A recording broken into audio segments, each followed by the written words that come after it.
On another one of my excursions through the bush, I came across the giant black wings of the dreaded... Oh, never mind. It's just a wild turkey.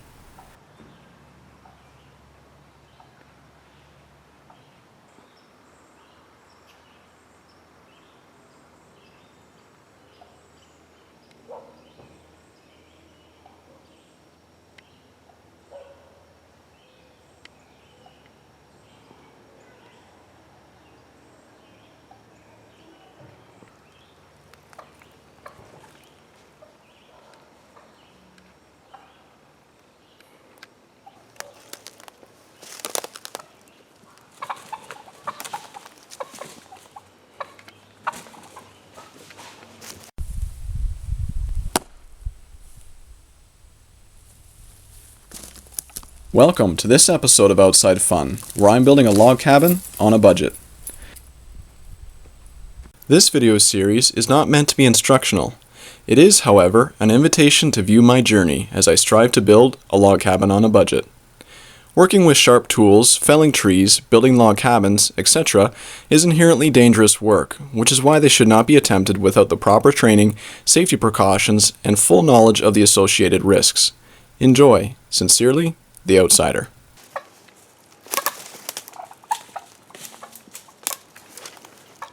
I tracked the turkey until it decided that it couldn't evade me any longer, and so it lay down underneath a bush only a few feet away from where I was standing. And no matter how close I came, it refused to budge. I could have just as easily picked him up and carried him off to my freezer.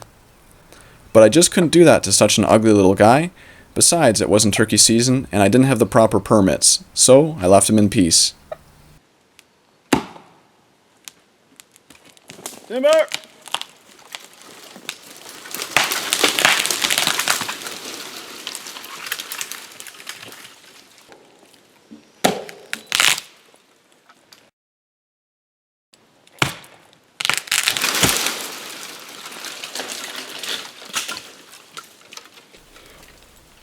So far, we've been using simple levers and brute force to deal with the hung-up trees, but this time my friend brought his come-along.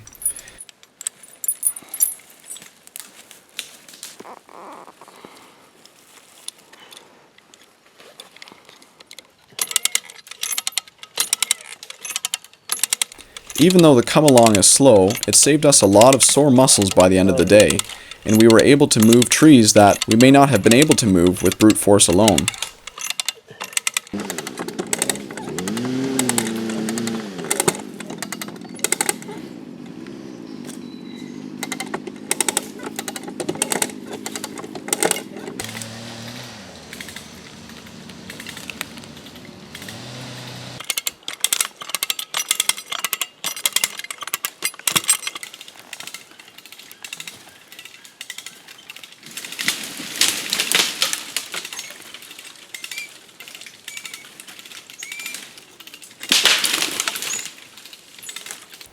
We've been peeling for about a month now without any problems.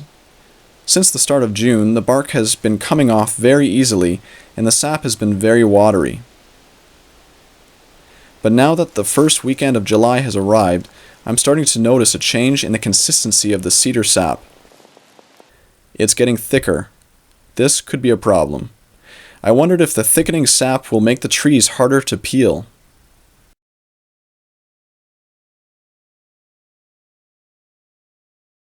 As we start to peel our freshly fallen trees, I am relieved to see that they are still peeling okay. Granted, they are a little harder to peel, but not hard enough to create any problems. Still, I wonder if the season for good tree peeling is starting to pass. Later on, I discovered that the thicker sap had created another unforeseen problem, one that had the potential to be quite serious, but I'll get to that in a moment. Oh, there we go. As I checked on the previous logs that we had done earlier in the season, I was pleased with their progress. As the logs dry out, they'll naturally begin to check. A check is a crack that generally runs the entire length of the log. A check is formed because the log dries faster on the outside than it does in the center. This puts stress on the wood and causes it to split. Checking is completely normal in log cabin construction, and it doesn't compromise the strength of the wood. but most cabin builders will try to position their logs with the check facing downward so that it's not exposed to the air, where bugs and mold can find a home. Also, it's better aesthetically to have the check facing down so that it's out of view. Although the logs are drying out nicely, I was alarmed to see little black dots forming on the surface. This is, of course, the early stages of mold. As I checked over all the logs, I noticed that most of them had been affected by the mold. And interestingly enough, it seemed that the logs that I cut earlier in this season, when the sap was more watery, had less mold than many of the logs that I had cut more recently, which contained thicker sap. My guess is that the thicker sap, with its higher sugar content, is much more receptive to mold. This was not a good sign. Logs that are dropped and peeled should immediately be set off the ground in a dry and well-ventilated area. However, since I haven't had access to any machinery to move them, I've had to let my logs sit on the ground, some of them for up to 2 months. This was obviously a mistake, but I still might be able to salvage the situation. First things first, though, it's time to get those logs off the ground. So I spoke with my grandfather, who graciously allowed me to use his tractor so I can complete the emergency work of properly seasoning my logs.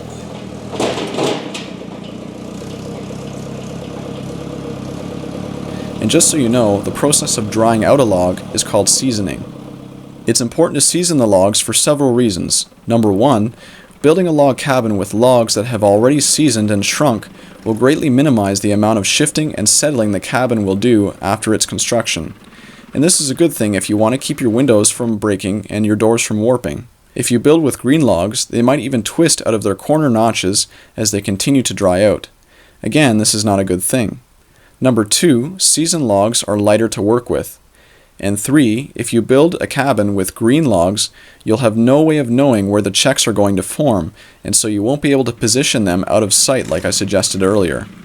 Anyway, the logs should be seasoned for at least a year, but some people even suggest seasoning the logs for over 2 years if possible.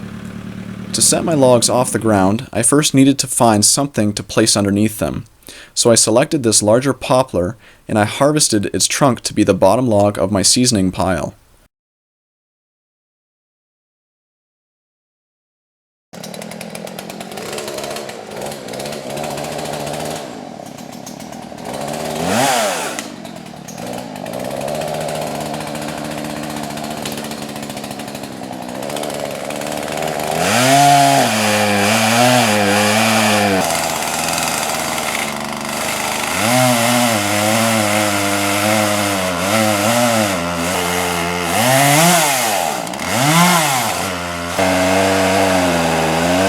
Moving. Just a little. Moved a little.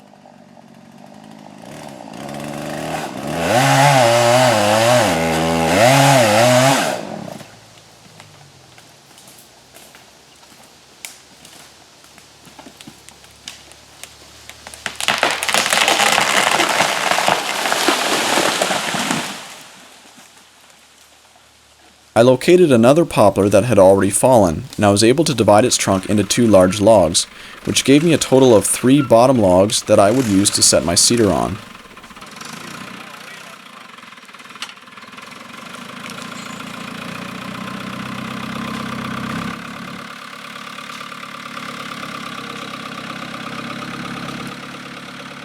I chose poplar for the bottom logs because number one, they're quite large and they will keep my valuable cedar as high off the ground as possible. And number two, this species of poplar is a cheap wood that grows fast and is of poor quality for anything else.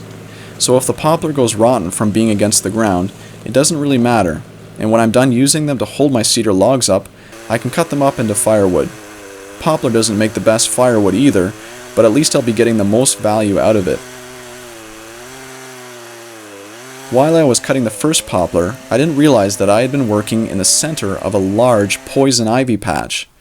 It's a good thing I was wearing jeans and boots, but I was trying to remember whether or not I set my chainsaw down in the patch and possibly touched any of the glossy leaves by doing so.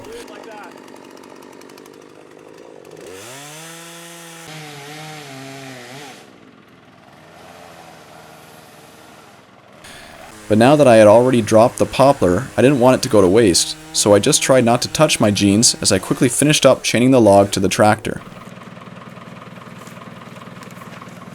Well, at least I finally found a use for all the cedar bark we had been peeling. My dad and I used it to lay down a trail through the poison ivy patch so that we wouldn't risk getting any more of the oils on our clothes or skin. Some people react very badly to poison ivy, even to the smallest exposures, but my dad and I got through unscathed, thank goodness.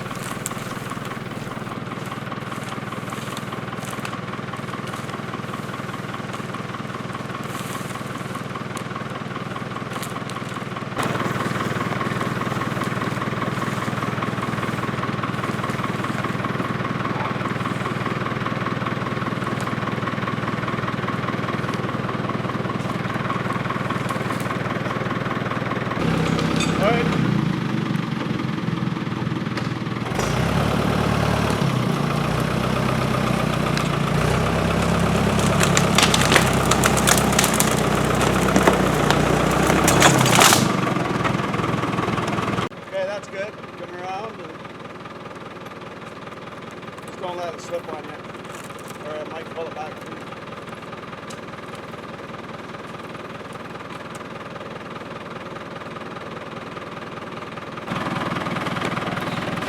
There's no poison ivy over there, that goes. Not yet. Alright. Are you ready, Jeff? Okay.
After we positioned the poplar logs where we wanted them, it was time to start stacking the cedar on top.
This way good, or is that okay? There you go.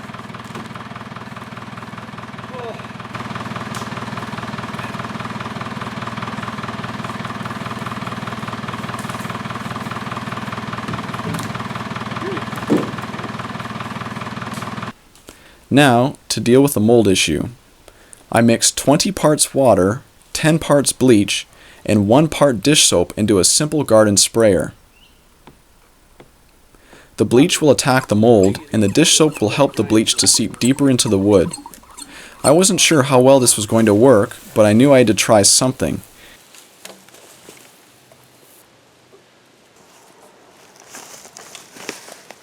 After spraying the first batch of logs, we added more logs onto the pile.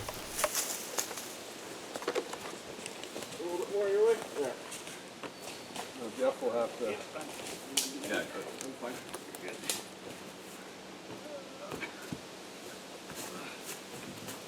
Okay, leave it back a bit and then oh.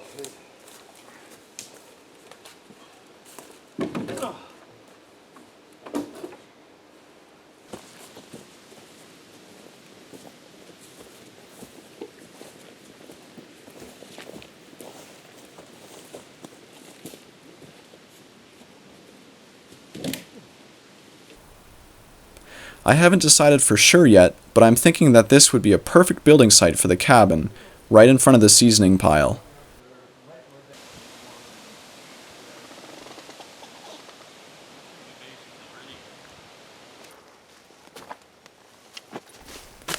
Between each level of logs, we place stickers to allow for increased airflow throughout the pile.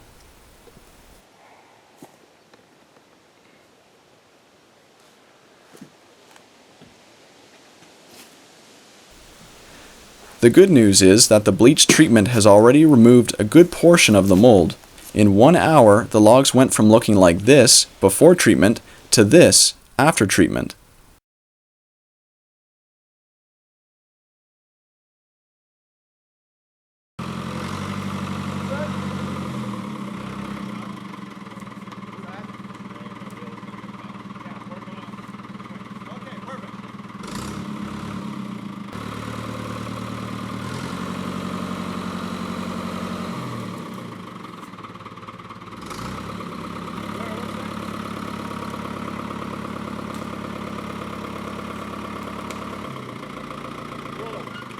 Okay, now ease it down.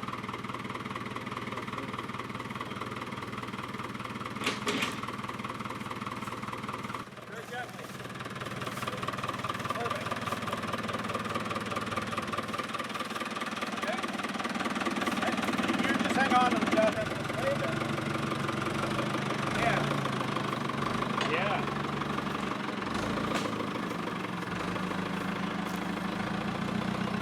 The last job of the day is to collect all the posts we've been saving from the tops of the felled cedars and pile them up.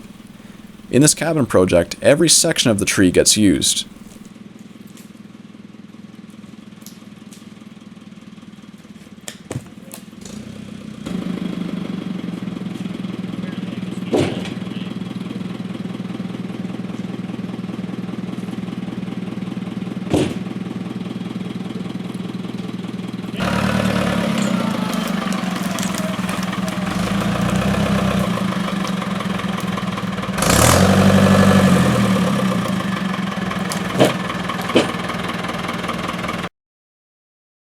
Well, fellow outsiders, that's today's episode, and as always, I hope you enjoyed it.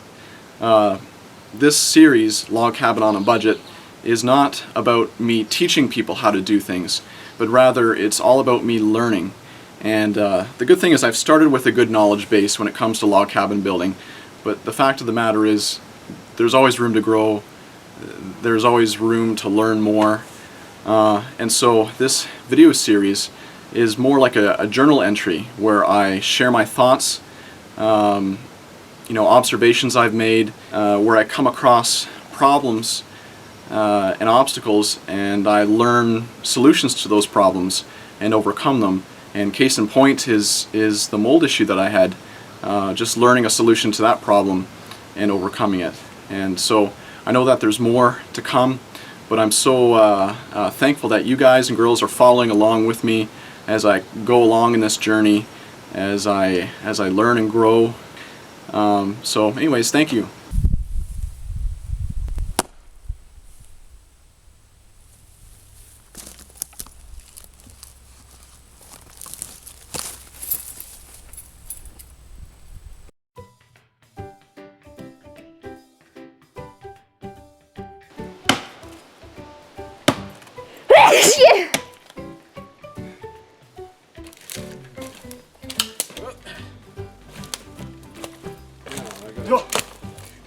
You're just learning to walk. It's a little slippery around here. I don't want anybody to put a sign up. Oh, that's terrible.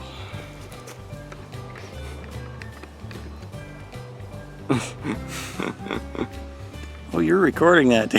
Oh, am I? I am. I actually didn't know I was recording. It's perfect. Is that good enough? I always look for the trees because they're Well, your reference of. I do see horizontal. trees. I do see the trees. Is that level? I think that's close. Okay. Looks good to me. All right. As we both get our noses in there. All right, here we go. Are you ready for this?